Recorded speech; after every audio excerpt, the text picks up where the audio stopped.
Hi everybody! Today I'm going to be showing you all the pages I coloured during January of 2025. Apologies for the lateness of this video coming out. I have actually filmed this video about 4 or 5 times now. I've recently bought a new phone to try and get a better quality of video going on, so if there's any differences in the video or the audio then please forgive me for that. I am trying to get used to this phone at the moment. I have already filmed my colouring book collection, the next part of that. I've filmed that on my old phone, so you will see a bit of a difference in the next video that comes up. But for now, we're going to stick with this and see how we go. And as I said, I thought I'd film my finished colouring pages for January, and this is the first one I'm going to be jumping in with. I didn't actually colour as many as I expected or wanted to colour this month, so I only have 5 pages to be showing you today. This is the first one. This is by Rina Art from her Etsy store, which I will link down in the description below. And this one was coloured for a colouring challenge on a Facebook group that I belong to called Colour It In Challenges Facebook group. And I think I coloured about half of this one actually online, showing how I was getting these effects I was going for here. And the challenge for this one was to colour a picture on the theme of masquerade, which meant a picture with someone wearing a mask, any kind of mask really, didn't have to be a masquerade mask, or someone whose face was completely covered with makeup, and that's what I went for here with my Day of the Dead lady. As an extra level of difficulty for the challenge, there was 2 colour palettes that you could have picked from and picked one of those to colour your picture. And an extra level of challenge on top of that was just to pick 2 colours from one of those colour palettes and colour a whole picture with just 2 colours. So as you can see there, that is what I actually went for. That is what I ended up doing. I picked out this red colour here, this red colour, and I picked out a gold colour.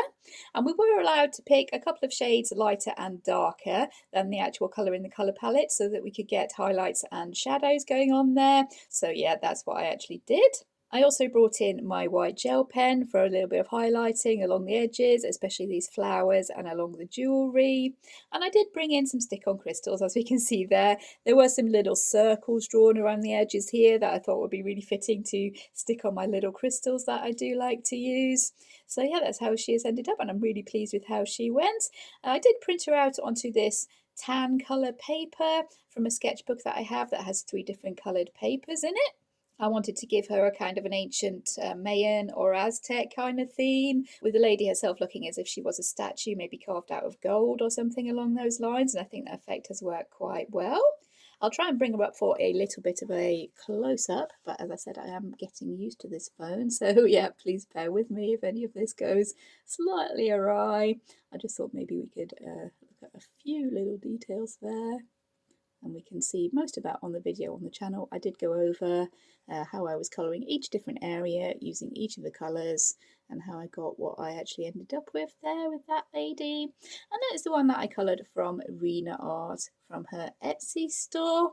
I'll move on to the next one now. The next one I'm going to move along to is from Colouring Heaven, a Colourful Adventure Storybook Special. And this is the one that was picked for me by the Random Generator Challenge last month. And for anybody that isn't familiar with that, every month I have one picture where I choose a issue of Colouring Heaven, a page number and a picture, and depending on which picture is chosen, as the more detailed pictures maybe wouldn't match every kind of colouring supply that I have, I might randomise the colouring supplies that I use and the colour palette as well. I did actually randomise everything for this one, and I was really pleased when this one was actually picked because this is an issue I am working on quite a lot and I do want to finish at some point. It is kind of a project book for me because the whole issue is a story about this main character here, Duetta.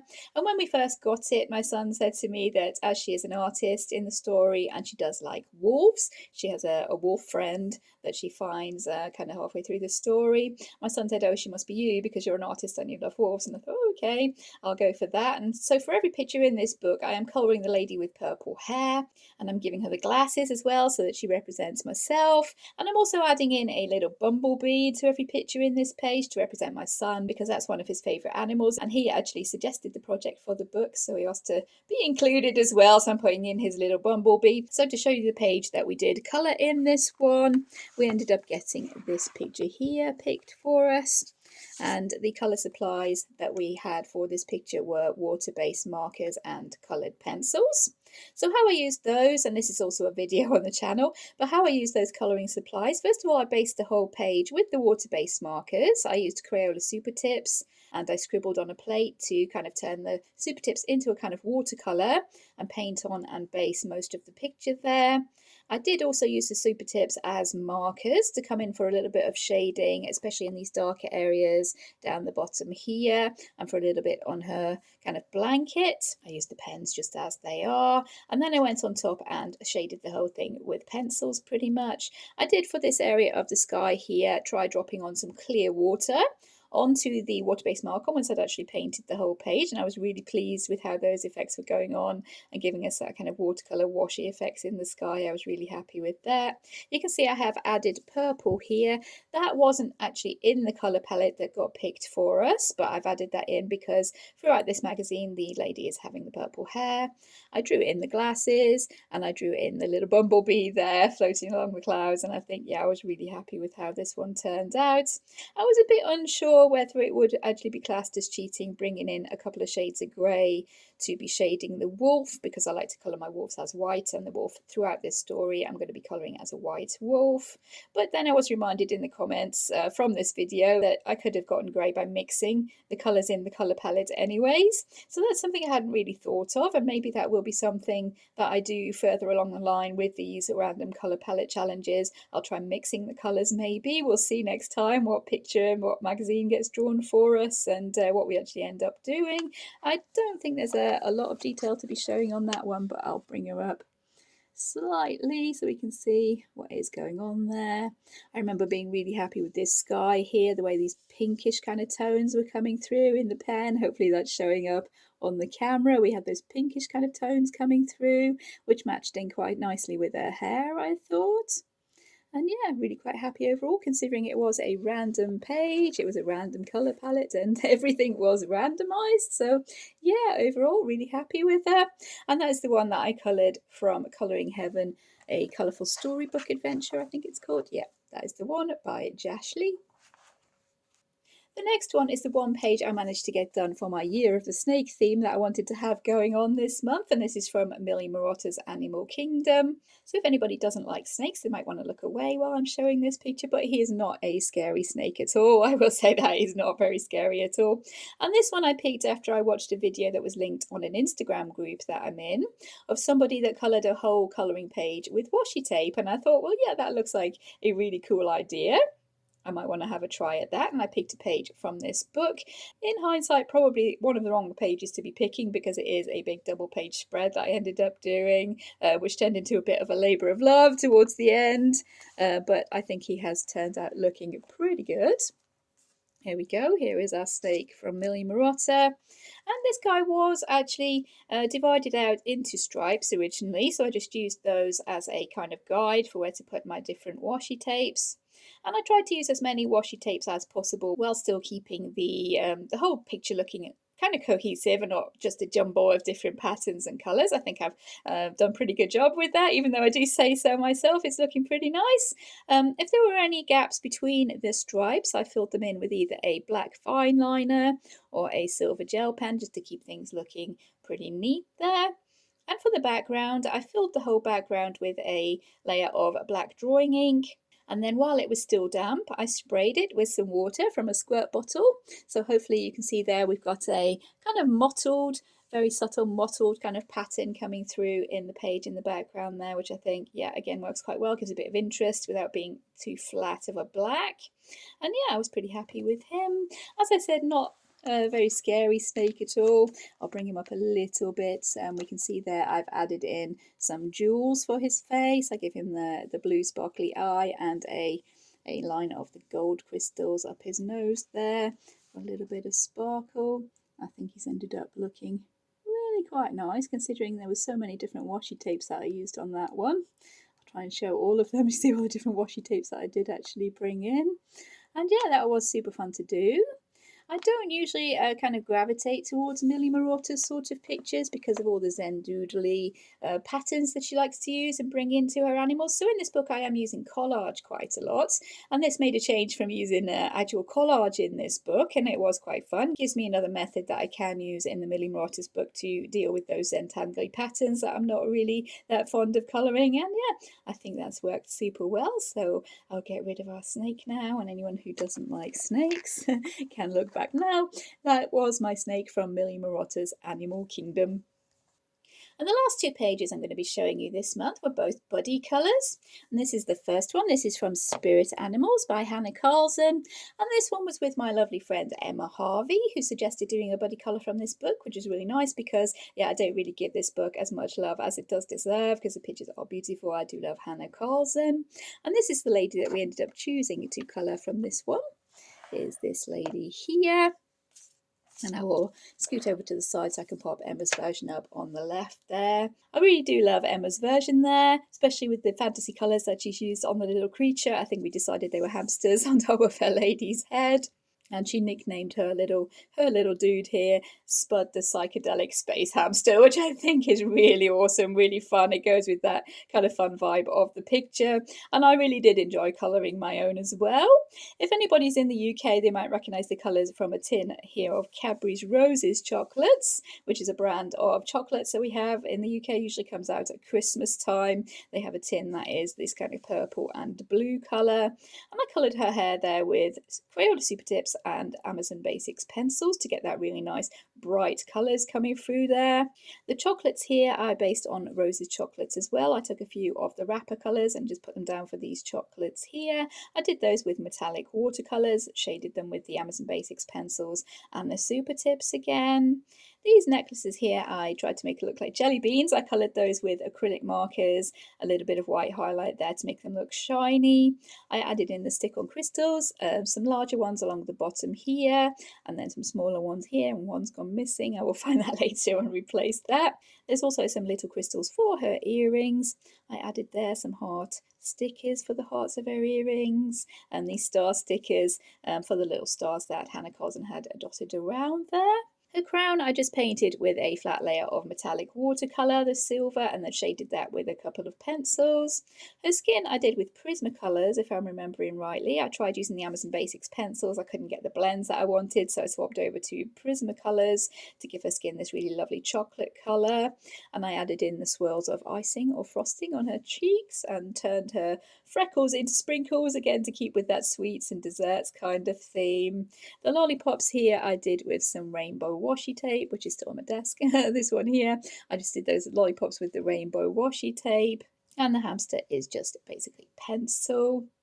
For the background, I used some water-based markers. That was these ones here, and those were from B&M here in the UK, metallic twin markers. They are double-ended, and the thin point is the metallic end. The other end is just normal flat colour. So I scribbled on a plate with those normal colours, picked it up with a paintbrush, and tried to give it this kind of fun watercolour effect in the background with those markers, going for that bright bubblegum pink, and really pleased with the effect that we ended up there.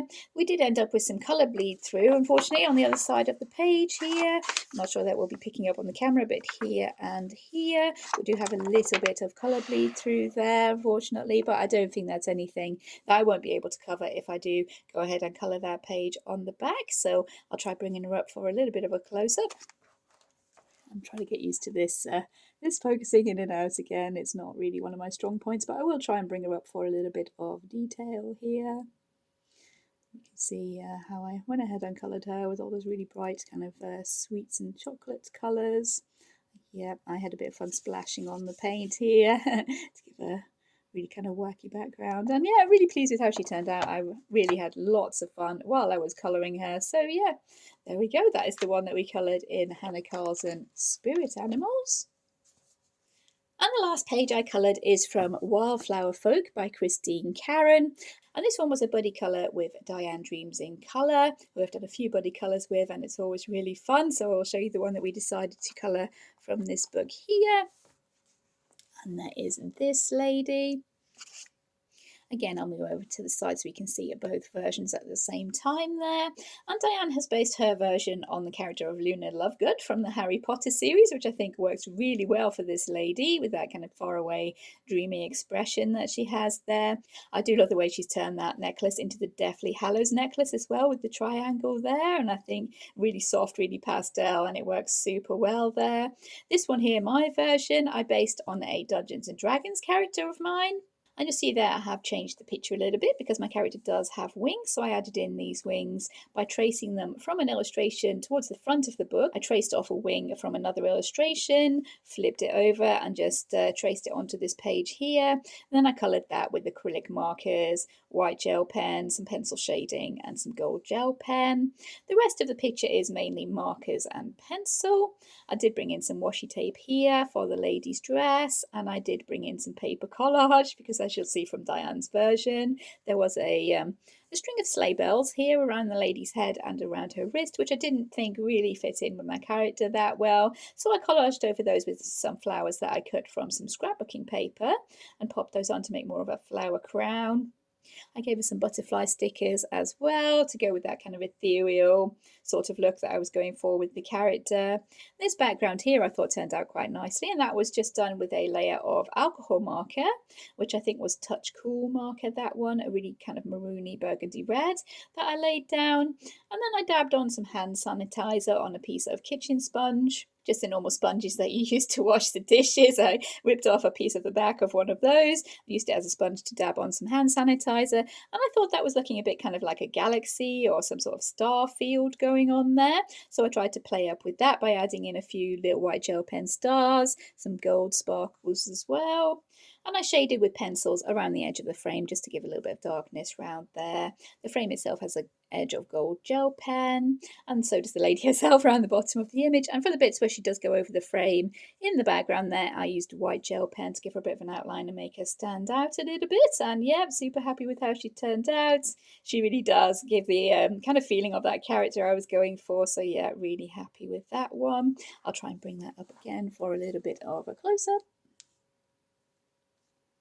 There we go. We can see a little bit better what is actually going on there.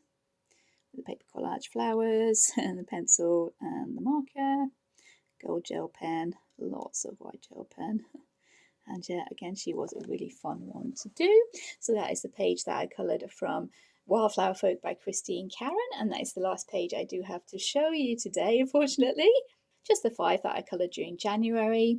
And for February's theme, I've let my son choose the theme for February because it is his birthday month, and the theme he's chosen for me is sci-fi and fantasy because those are his favourite genres of films, games, books, all that kind of stuff. So he wants me to work within those themes, and that's quite interesting. I do have quite a few ideas already for those ones. There's a couple of pictures I have in mind that I might like to change and collage a bit to fit into the themes, and also I do have some fantasy and sci-fi themed colouring books that I think might be quite fun to work in. So February is looking quite fun so far. Hopefully I'll get more pages done next month, fingers crossed. But hopefully you've enjoyed looking back at the pages I coloured during January.